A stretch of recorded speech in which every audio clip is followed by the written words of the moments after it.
Alô, alô. Presidente, vereadores, queria cumprimentar os vereadores presentes aqui no plenário, vereador Marcola, Toninho, vereador Ricardinho, Roger Ney, Marcos Cunha, Viane Gaúcho. Os outros não estão presentes no plenário.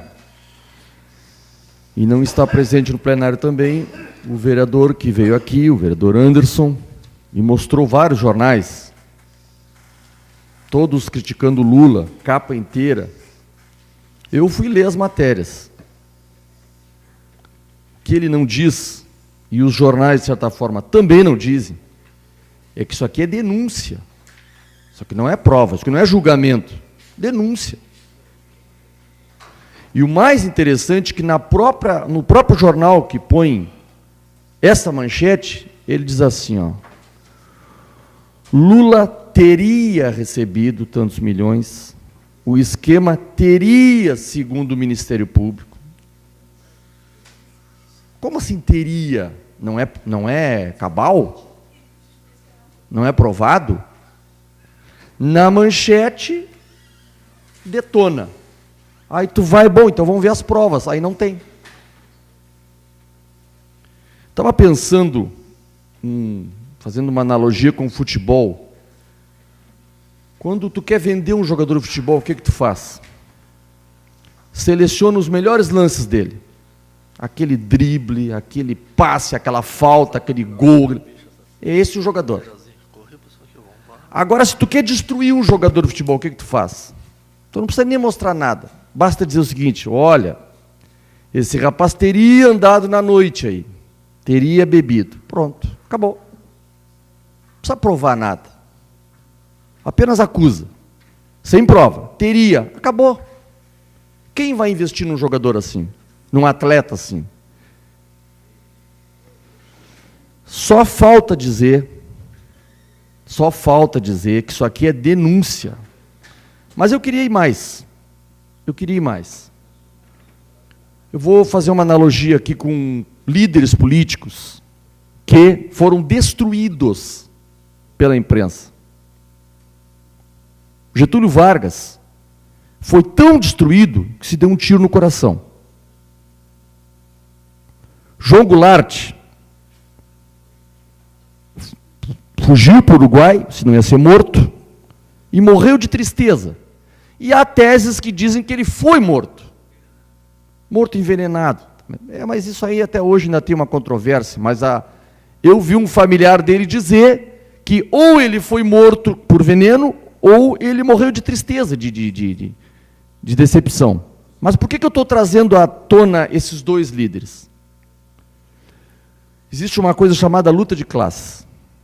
Num país como o nosso, em que existe uma imensa maioria que ou é miserável ou é pobre, basta um líder político se dedicar muito a essa pobreza, a essa miséria, ele vai ser trucidado, vai ser liquidado. Isso aqui é a prova disso.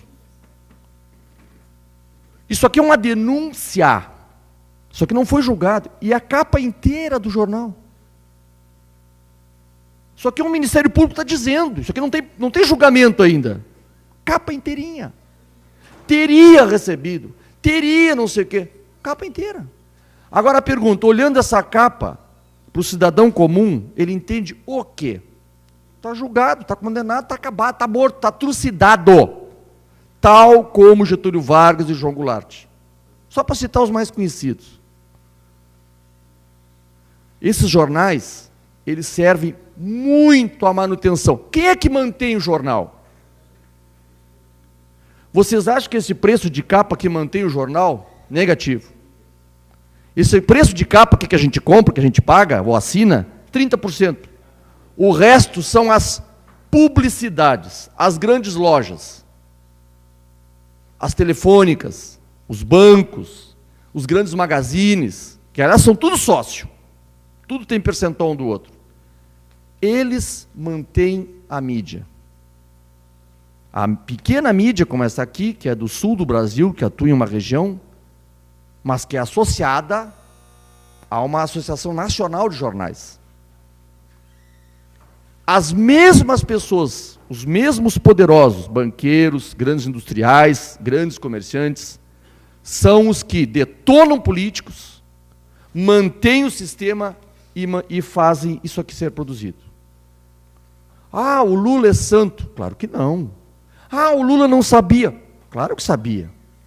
Agora, isso aqui é uma produção política orquestrada nas vésperas de uma eleição, onde as pesquisas ainda dão o Lula como, na pesquisa espontânea, o principal nome da política brasileira. Aí faz isso aqui. Aí chega o vereador aqui, só lê o que interessa. Ele não lê ali o teria. Ele não escutou o procurador dizer o seguinte, eu achei impressionante aquilo. Eu não tenho provas, mas tenho convicções. Mas como? Mas como que eu vou dizer que alguém é ladrão? Eu não tenho prova, mas eu tenho certeza que foi ele. Mas como um advogado, um juiz, um promotor vai dizer isso? Mas disse. Mas disse. Ninguém sabia disso aqui. Que o Lula estava no centro, ninguém sabia. Agora a imprensa descobriu. O momento da descoberta foi agora. Mas segue a vida. Na verdade, a minha inscrição não era para isso. Era para falar de um edital que saiu quinta-feira passada, sexta passada, SANEP, que diz o seguinte, eu vou ver se eu consigo ler que eu estou sem óculos. O objeto do edital, aliás, não é edital, é edital 21. É um aviso, porque o edital mesmo nós já vimos. Construção de serviços técnicos especializados de engenharia para a prestação de serviço de redução de perdas comerciais, assim compreendidos aqueles discriminados nas 3 fases de execução descritas no projeto básico. Isso que ninguém entendeu, isso que eu li aqui, que ninguém entendeu, eu vou traduzir agora. Privatização do serviço do SANEP, que diz respeito à leitura dos hidrômetros.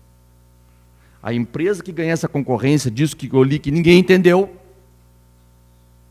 Ninguém entendeu isso aqui. É que nem chamar o cara que trabalha no elevador de técnico em deslocamento vertical. O que tu é? Ah, eu sou assessorista de elevador. Tu dá um nome estranho lá para o cara. Técnico de condução de veículo vertical. O que é isso? Ah, eu assessorista. Ah, tá. Mas por que não diz assessorista? Porque não pode dizer. Não podia botar aqui, ó. Uma empresa vai ganhar isso aqui, vai colocar hidrômetro, vai fazer a leitura dos hidrômetros, e do que for cobrado a mais da média que o SANEP cobra, 70% é dele. Sabe quanto eles estimam arrecadar com isso aqui, essa empresa? Em 5 anos, 70 milhões. Pergunte para qualquer pessoa do SANEP. Pode perguntar. Desconheço esse vereador aqui que é de oposição. Desconheço essa palavra aqui. A estimativa do que for arrecadado a mais da leitura, não é só leitura, é instalação, leitura e manutenção de hidrômetro. Do percentual a mais que o SANEP arrecada, hoje, 70% vai para essa empresa, 30% vai para o SANEP.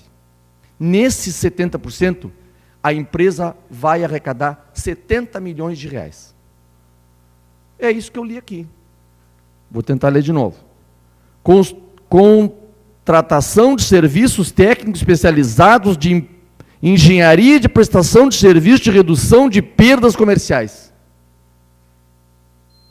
Isso aqui é hidrômetro. É que nem o exemplo que eu dei do... Onde é que tu trabalha? Não, eu sou... É que nem tu chamar um camelô de... Não, eu sou técnico em comércio internacional. Como assim? Não, eu trago muamba do Paraguai. Tu arruma um jeito pomposo para dizer as coisas. E assim segue. E assim segue a vida. As cidades sendo entregues para empresas, os serviços públicos sendo entregues. O Eduardo Leite tentou a instalação do esgoto e nós conseguimos barrar aquilo com o movimento.